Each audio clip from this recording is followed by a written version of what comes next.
Today on Take Command, Logan Paulson said one of the most humble things I've ever heard a football analyst say, and it was a good reminder to me, and hopefully a good reminder to all of you, and that's how we're going to start our Vibe Check Tuesday. Of course, you can get in on the action at 301-230-0980, 301-230-0980. And that thing that Logan Paulson said today was specific to some football stuff in that he was talking about the drops that Jaden Daniels has in this offense and how they time up with the routes, which gets really nerdy really quickly, but every offense has a timing. Hey, when the back foot hits, this guy should be here, should be X in the route progression. His quarterback's eyes should be here. And it's all a little bit different scheme to scheme where a coach or an OC, in this case, head coach, whoever it is that's designing and installing and implementing the offense, wants their guys to be, the receivers as well. And when it comes to Kyle Shanahan's tree of coaches in the West Coast system, Logan knows that like the back of his hand. He knows exactly where he wants his quarterback's eyes to be. He knows where the receivers should be. He understands when the ball is supposed to come out in literal exact timing. And I watch tape like some of you do, and certainly a lot of folks do on the internet, and I am getting inundated with it right now. My Twitter feed is a mess of people who have access to and are watching tape and don't have a damn clue what to do with any of it. And Logan was like, I'm pretty sure that like when I used to run this concept in this system, like this is what I would have, or I know the quarterback should be looking at, and as a receiver, I would have needed to be here, and the read operated like this. But I'm not 100% sure that that's this way in Cliff's system. And the money quote, the thing that I just literally stopped me in the middle of the podcast, and I felt like I was having an out-of-body experience, was when Logan said, my analysis is going to get better as the year goes, and I learn this system. And while there's certainly a lot more to a Vibe Check Tuesday than, hey, we all need to reserve every bit of judgment about everything because we're just getting to know this coaching staff. Like, no, let it rip on the phones. Like, let's go. Let's have a Vibe Check Tuesday. We did this last year. We know how this goes.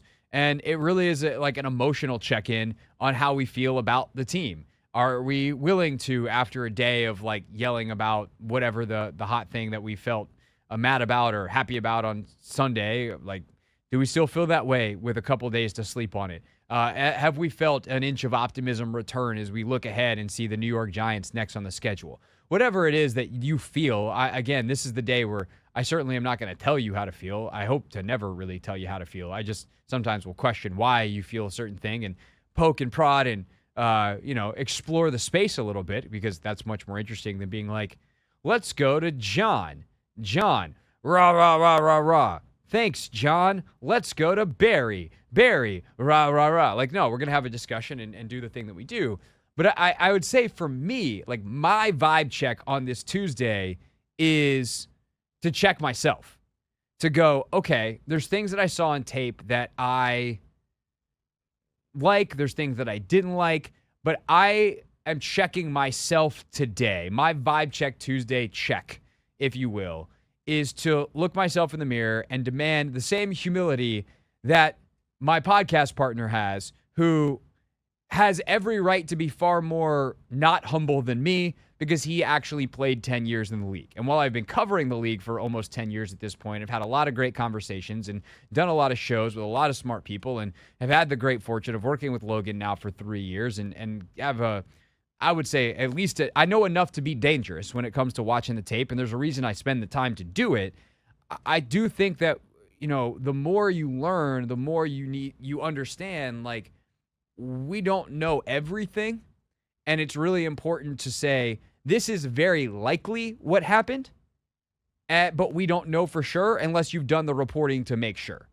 And that is something that I want to try to hold myself to, especially early in the season as we get to learn this system, especially on the offensive side where maybe some of the things that are read out in a certain way in the past are a little bit different now. And the good thing is, though, with all that said, with all those, if you want to call them caveats, reservations, whatever, I do think a lot of the things that I felt yesterday are still true. There's just some of the details, some of the specific plays where I'm like, no, okay, I see it your way, or I see it a different way. I see that, if not straight up, I'm like, oh no, I see what you're saying. That changes my mind, and I'm willing to have that open-mindedness, or at the very least, like, hey, this is the possibilities that exist, and maybe I should give more weight to possibility B, or what I initially thought possibility B was, than possibility A. 301-230-0980 is the phone number. It's a Vibe Check Tuesday. How are you feeling after the Commanders' Week 1 loss to the Buccaneers? We'll get to the phones in just a minute. Anthony, though, what is your vibe as I check in with you here on Vibe Check Tuesday? I'm more so, I would say I'm not as, I think watching the game on Sunday, I was very upset, very overreactive. But having a chance to, allow a day or two, go by. I'm more so, I think we got things to work on, but I'm not that upset. I feel like a lot of the things that happened, we sort of kind of like knew where we struggle, and it sort of kind of got exploited on Sunday, so I can't be too upset. But there were a couple of things that I did, like that we were able to do. I think coming into the season, a lot of people worried about whether or not Jaden Daniels will be able to, avoid sacks. I think he did a good job on Sunday of getting out of those pressure situations and not allowing himself to be sacked.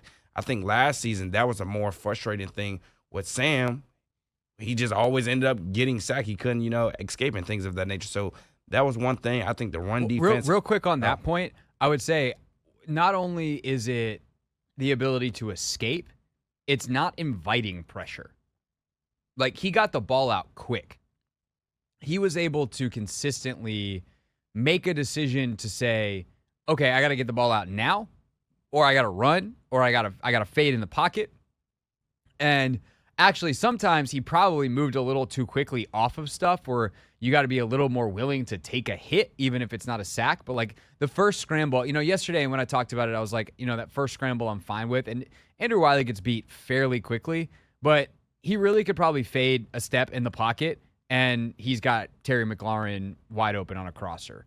And there's actually a couple guys open on that play. And you watch veteran and you say, like, well, hey, man, like, you got immediate pressure. Like, Wiley, like, yes, Wiley needs to be better on that play. Yaya Diaby, had a hell of a first half and really a hell of a game. Like, that kid can play. He's got some juice. But by the same token, you watch, like, a Matthew Stafford operate, and it's boom, oh, crap, my guy lost. 1-2 step back, off platform, hit the crosser. He's wide open. You got time. And, like, the other big point that Logan made, and you'll hear this more in depth in an hour when we play the Tape Command Tape Tuesday Jaden Daniels breakdown, which is going to be something we do weekly on Tuesdays at 5:30, is understanding like what NFL open is. That it is not as open as it was in college, and it doesn't happen for long. And like you have to understand based off body position and some of these things that a DB does, what DBs are dangerous and what DBs are not going to be a factor if you just put the ball where it needs to be. And like that first third down, the 3rd and 21, is a really good example of that, where he could have gotten a ball out. He ran instead. And there's a couple of other plays in the game that are like that, where, that's the truth is, rewind yesterday, tell the truth Monday. The truth is Jaden should have made more throws and scrambled less. The opportunities were there.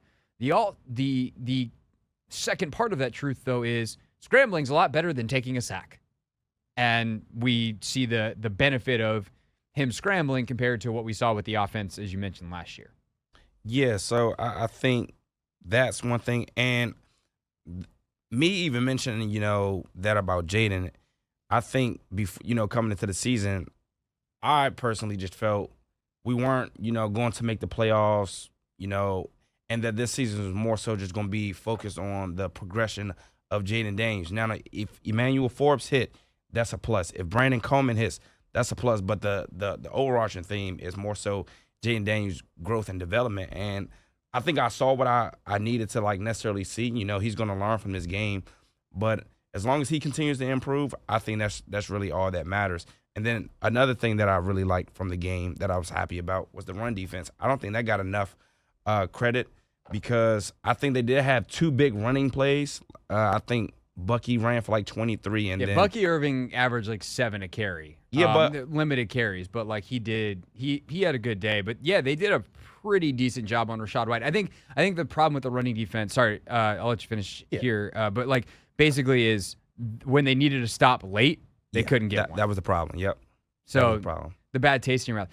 One thing, like here's a great example of why you don't overreact to week one that Logan brought up, and like this is why Logan's the best. Is Logan said, based off of what he had seen from Liam Cohen in the past, he would have prepared for like duo, inside zone, outside zone, and I think he's a power or counter. Those 4 runs would have been the ones that he would have made sure his D line and front 7 was super prepped for. And they came out, they ran a bunch of wham and a bunch of trap, which are designed to take advantage of aggressive fronts, which the Commanders are. And if you are expecting duo, let's say, which is like a man-to-man blocking scheme, straightforward run play, think halfback dive on Madden.